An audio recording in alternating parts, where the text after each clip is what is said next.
Well, first of all, I'd like to say happy holidays to everyone on this call. I hope everyone is well.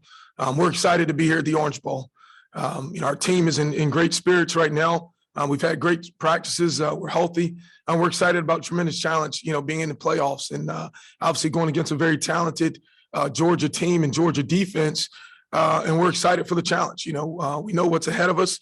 We know the opportunities we have, and most importantly, we believe in it, and we have tremendous confidence in ourselves. And so we've had a great experience so far. The Orange Bowl is a special place.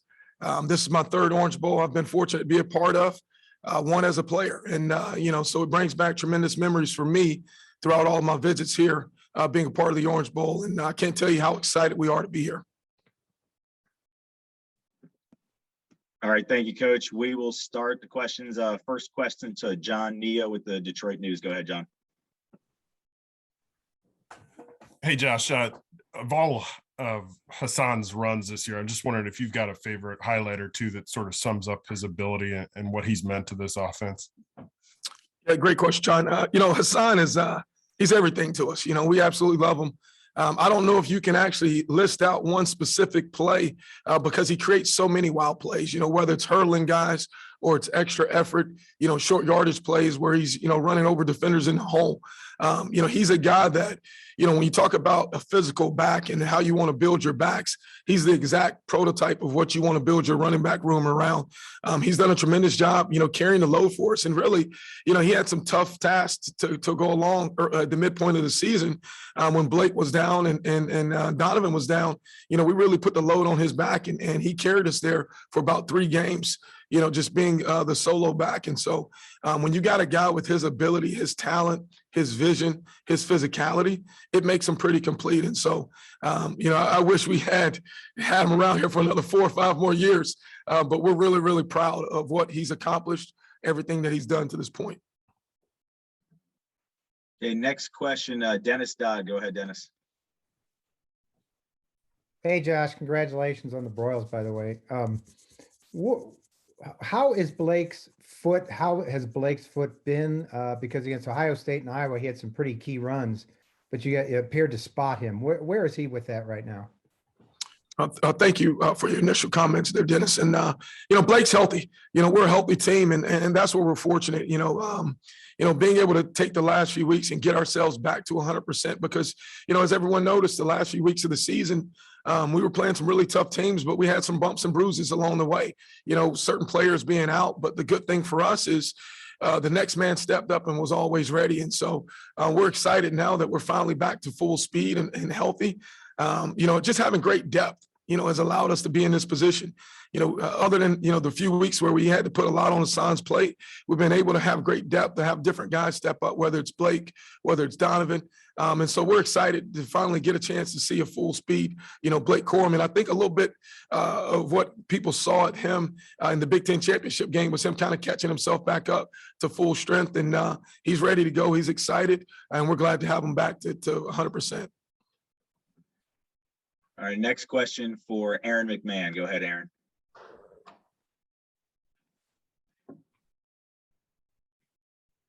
So you choked up a little bit during your speech earlier this month when you were talking about Jim Harbaugh and the relationship you had with him. Could you elaborate a little bit on that and just the confidence he's shown in you as offensive coordinator and play caller, especially after the way things went last year?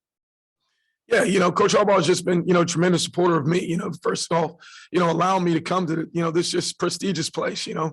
Michigan's a special place. It's always been a job of mine that I've always admired along the way, having, coached in this conference and going against Michigan for so many years, the respect that I had for this program. And so when I was afforded the opportunity to come here as the coordinator, I'm very thankful for Coach Harbaugh for believing in me and giving me that opportunity. But then along the way, we've experienced everything. We've experienced the good times, the hard times, and the bad times. And obviously 2020 was challenging in so many different ways to our team, to our offense. And, for him, that was important for me because, the most important piece was when your head coach doesn't lose confidence in you, the players don't lose confidence in you. And our players never once lost confidence in me.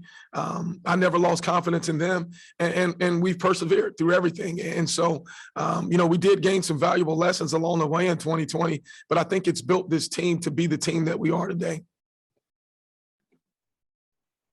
Okay, next question for Ralph Russo. Go ahead, Ralph.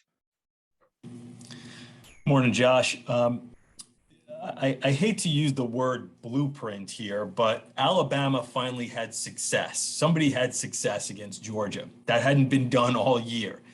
Is it helpful when you try to scheme against a team, or maybe just from a confidence standpoint, to actually see somebody have success against them? Or the things that you can take from that? Anything that helps when you see what Alabama did to Georgia's defense? Well, it's hard to say blueprint because if it only happens one game in a year, it's obviously didn't work too well for too many other people. But it does give you a little bit of confidence. I mean, this is there's no way around it. This is a very talented Georgia defense. Dan Lanning has done a tremendous job leading this defense, creating its own identity. And I think he's also put his own, additional flavor to this defense. It's not the same defense of during the Nick Saban days of Alabama, where you've seen Coach Smart really evolve and grow this defense. And so they've done a tremendous job. They got tremendous talent on the defensive front and even in the back seven. And so we've got a tremendous challenge on our hands. And obviously we're a really talented offense. I mean, it's going to be a heavyweight matchup, of two heavyweight teams offensively and defensively going against each other on Friday night. Okay, next question, Andrea Adelson. Go ahead, Andrea. Hey, Josh, along those lines, it feels like this may be a matchup of strength versus strength with the way you are physical and able to run the ball and how strong they are up front. What is it going to take for you all to be able to win those matchups against Georgia and be the more physically dominant team? Yeah, that's a great question. I think it's going to just take withstanding the momentum swings in the games. Obviously, there's going to be things that are positive that happen early on in the game. Then you're going to have to battle through adversity, whether things don't go your way. But it's going to take, it's going to take all 4 quarters. It's going to take 60 minutes. As you talk about a heavyweight matchup, it's about wearing down the opponent, necessarily not necessarily going out and striking a knockout, because both teams are going to respond, early on in the game. And so for us, it's about sustaining, success, taking positive plays, obviously creating explosive plays. But even if we don't take or create explosive plays, just taking positive plays is going to be the key. It's going to be a train wreck inside. I mean, it's, two smash mouth teams kind of going against each other. And endurance is going to play a big piece in that. Who's able to win the fourth quarter, who's able to win at the line of scrimmage late in the game is going to be key to who wins the game. Our next question for Angelique Changlis with the Detroit News. Go ahead, Angela. Josh, 2 quick quarterback questions, please. I was just wondering how you think JJ McCarthy has evolved this year, and also in terms of Cade, was there one game, is there a place you can pinpoint where you saw his confidence really sort of magically appear? Yeah, start with the JJ question. I think once JJ started to play calm and relaxed, I think there was a part early in the year where when he felt like he needed to go in, he had to create the wild play and he had to create the exciting play. But that's not necessarily the case. But getting him to play within the system, getting him to play calm and relaxed. And he's really grown as a quarterback. He's such a phenomenal athlete and phenomenal thrower, but he doesn't have to go in and just, throw the deep ball or create a play, but understanding that he can rely on the play calls and the players around him to create those plays. And he's done a tremendous job developing himself. And I think, for him, he can't have a better role model to look up to than Cade McNamara, because you see Cade, who's a complete quarterback. And, Cade's done a tremendous job leading our team. He's very smart in how he approaches everything in his preparation. His leadership skills are phenomenal. And he's a guy that, really makes everyone around him better because they have tremendous support and faith and belief in him. And so Cade's done a tremendous job bringing JJ along. And I think it's so important that I must acknowledge when you have 2 players like Cade and JJ, just the unselfishness of those 2 guys has allowed us to be where we are today. Because when you're going through a situation where you're playing, multiple quarterbacks, that can either make or break your team. It can either take one guy and inflate him with confidence and obviously deflate another guy of their confidence. And so those 2 guys have done a tremendous job just handling everything that we've done, that we've put on their plate and leading our team. And so, but Cade specifically, that's really kind of his DNA. He's the old school junkyard dog. He's going to scrap for everything. He's going to outwork anybody and everyone that he possibly can and prepare himself at a very high level to lead this team. And so we're very, very fortunate that we have the type of quarterback room that we have there.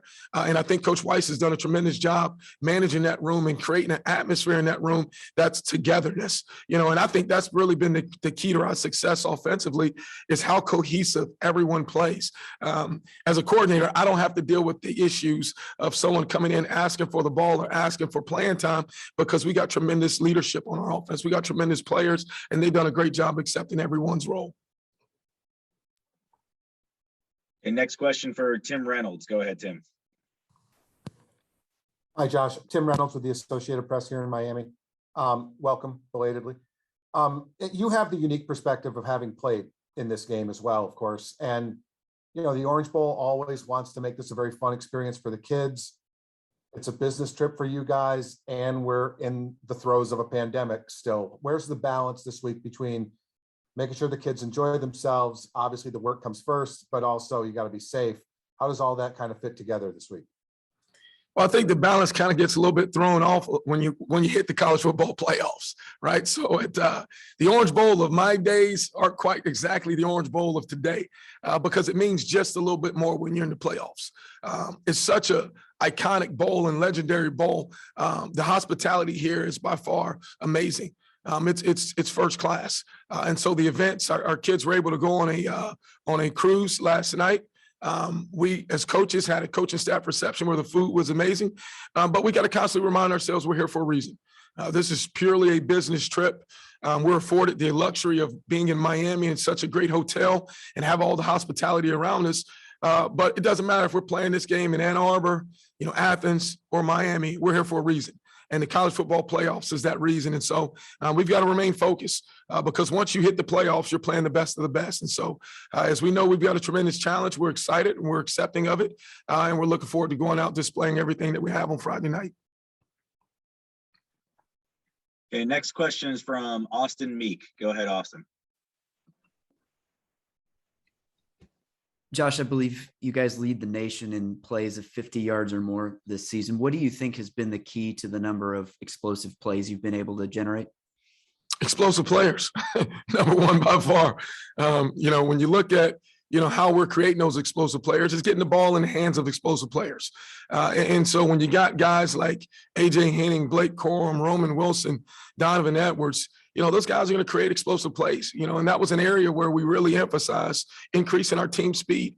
And we're dynamic, within our skill positions, whether it's tight ends, receivers, running backs, we've got some of the most dynamic players in all of the country. So, it doesn't take coaching at that point, it takes players. And our players have done a tremendous job executing assignments. They've done a tremendous job being explosive players, and they're playing together. And that's the one thing that's, as a coach, where we take tremendous pride is watching these guys going out there playing for each other, whether it's Mike Sanders still out in front of a, Blake Corum touchdown with him and JJ McCarthy leading the way. When you have that type of selflessness by a team, you can accomplish and do many things. And so we're very proud of the effort, the togetherness our offense has played with, and overall as our team. And we're looking forward to continue that on. All right, we can take two more questions here before we get the student athletes. Next question from John Neo with the Detroit News.